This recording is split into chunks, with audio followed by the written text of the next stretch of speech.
بسم اللہ الرحمن الرحیم۔ نبی الملاحم سیریز کے تھرڈ ایپیسوڈ میں خوش آمدید۔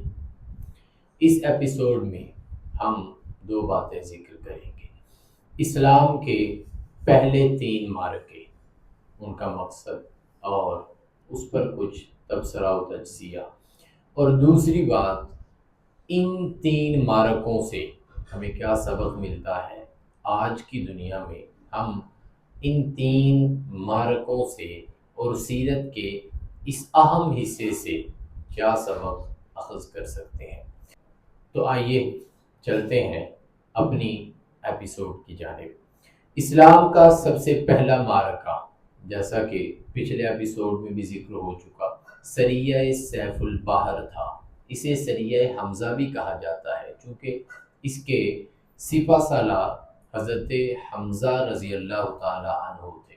حضرت حمزہ بن عبد المطلب رضی اللہ تعالی عنہ دوسری ہجری میں مسلمان ہوئے۔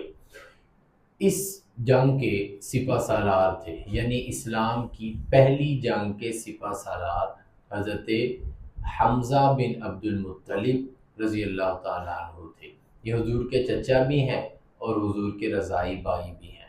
مسلمانوں کی تعداد 30 تھی، کفار کی تعداد 200 تھی۔ مسلمانوں کے سپہ سالار حضرت حمزہ بن عبد المطلب سید الشہداء رضی اللہ عنہ، اور کفار کے لشکر کا سپہ سالار ابو جہل لعین تھا۔ مسلمان 30، کفار 200، مقام عیس، مدینہ منورہ سے 270 کلومیٹر کے فاصلے پر یہ عیس مقام تھا۔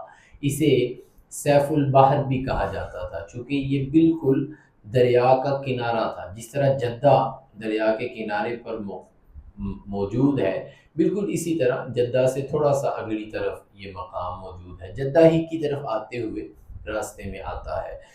اس جنگ میں مسلمانوں اور کفار کا مقابلہ ہونے ہی والا تھا کہ درمیان میں ایک مقامی آدمی مجدی بن عمر الجہنی آیا اور اس نے صلح و مصالحت کا ماحول بنا کر ان دونوں کو الگ کر دیا۔ مسلمان مدینہ کی جانب آ گئے اور کفار مکہ کی جانب چلے گئے۔ اس جنگ کا مقصد کیا تھا؟ کفار کا 200 افراد پر مشتمل ایک تجارتی قافلہ شام سے مکہ کی جانب جا رہا تھا۔ حضور نے اپنے 30 جانثاروں کا ایک دستہ حضرت حمزہ کی قیادت میں ان کی طرف بھیجا تاکہ ان کا معاشی استحصال کیا جائے۔ اس وجہ سے اسے آپ ایک معاشی بائیکاٹ کی مہم بھی کہہ سکتے ہیں، یا پھر اسے آپ ایک اپنا مسلمانوں کی قوت کا اظہار بھی کہہ سکتے ہیں کہ مسلمانوں نے اپنی قوت کا اظہار کیا کہ اب ہم اس پرانی کیفیت اور حالت میں نہیں، اب ہم دفاعی پوزیشن میں کھڑے ہیں۔ دوسرا جو معرکہ اسلام کی جانب سے ہوا، اچھا یہ پہلا معرکہ 7ویں مہینے ہوا، ہجرت کے 7ویں مہینے، ہجرت کے 6 مہینے کوئی جنگ نہیں ہوئی، 7ویں مہینے پہلا معرکہ ہوا سریہ سیف البحر، جو بغیر جنگ کے ختم ہوا۔ دوسرا معرکہ سریہ عبیدۃ المطلبی، اسے سریہ سنیۃ المرہ یا مرہ بھی کہا جاتا ہے۔ اس میں مسلمانوں کی تعداد 60 تھی اور کفار کی تعداد اس میں بھی 200 تھی، لیکن مسلمانوں کے سپہ سالار حضرت عبیدہ بن حارث المطلبی، یعنی کہ حضرت عبیدہ بن حارث بن عبد المطلب تھے، اور کفار کے سپہ سالار ابو سفیان تھے۔ یہ لشکر بھی ایک دوسرے کے سامنے آیا لیکن کوئی صف بندی نہیں ہوئی، صرف مسلمانوں نے اپنا پاور شو کیا اور اپنی قوت کا اظہار کر کے مسلمان واپس لوٹ آئے۔ جنگ کا مقام سنیۃ المرہ یہ اس مقام کے 70 کلومیٹر کے فاصلے پر ہے، اسی جدہ کے راستے پر ہے، مدینہ سے 200 کلومیٹر کی مسافت پر یہ مقام تھا۔ اسلام کا تیسرا معرکہ سریہ سعد بن ابی وقاص رضی اللہ تعالیٰ عنہ، اس سریہ کا مقام خرار تھا۔ طائف کی طرف جاتے ہوئے مدینہ سے کچھ فاصلے پر یہ مقام موجود تھا، خرار، یہ بھی ایک تجارتی قافلہ کے لیے روانہ ہوا۔ یہ مدینہ سے زیادہ فاصلے پر نہیں تھا۔ صحابی رسول حضرت سعد بن ابی وقاص کی قیادت میں اور ان کی کمان میں یہ قافلہ روانہ ہوا اور پیدل ہی یہ قافلہ وہاں تک پہنچا، لیکن ان کے جانے تک وہ تجارتی قافلہ وہاں سے گزر چکا تھا۔ اب دیکھیں یہاں یہ بات سمجھنے کی ہے کہ جنگ اسلام کی اپنے برتری کے اظہار کا نام جنگ ہے، کہ ہمیں اعلاء کلمت اللہ چاہیے، وہ کسی بھی صورت میں ہو جائے۔ اب دیکھیں ان تینوں کو اسلامی تاریخ میں سریہ اور جنگ کا مقام دیا جاتا ہے۔ آپ کا کوئی بھی اسلامی تاریخ اٹھائیں، ان کو اسلامی معرکوں اور اسلامی جنگوں میں شمار کیا جاتا ہے۔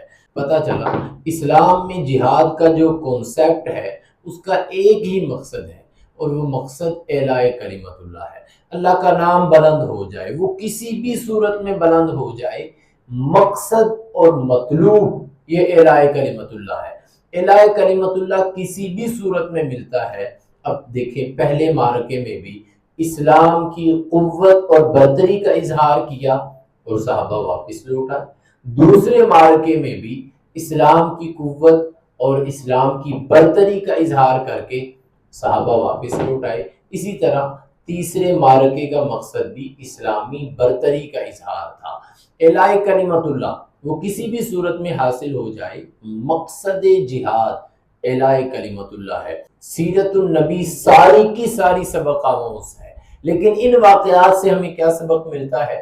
ہمیں ان واقعات سے دو سبق ملتے ہیں۔ اسلام میں جہاد کی ابتدا اور آغاز معاشی بائیکاٹ سے شروع ہوتا ہے۔ ہمیں بھی یہود کا، عیسائیوں کا، کفار کا معاشی بائیکاٹ کرنا ہے، ان کا معاشی استحصال کرنا ہے۔ یہ جہاد کا آغاز ہے، مبدا ہے، بنیاد ہے، ابتدا ہے۔ لہٰذا ہمیں ایک تو ان معرکوں سے، سیرت کے اس اہم حصہ سے ایک سبق تو یہ ملتا ہے کہ ہم کفار کا معاشی بائیکاٹ کریں، اور دوسرا سبق ہمیں یہ ملتا ہے کہ ہم اپنے عمل سے، اپنے کردار سے اسلام کی بلندی اور برتری کا اظہار کریں۔ اپنی روزمرہ کی زندگی میں ایسی سرگرمیوں کا حصہ بنے جو اسلام کی برتری اور اسلام کی فوقیت کا باعث بنے، اور ایسے تمام کاموں سے بچیں جس سے اسلام کی معاذ اللہ پستی کا خطرہ ہو، اسلام کی بدنامی اور جگ ہنسائی کا خطرہ ہو۔ ہمیں ایسے تمام اعمال سے بچنا ہے اور ایسے تمام اعمال کرنے ہیں جس سے اسلام کی بلندی، اسلام کی فوقیت اور اسلام کی برتری ظاہر ہو۔ ملتے ہیں اگلے ایپیسوڈ میں۔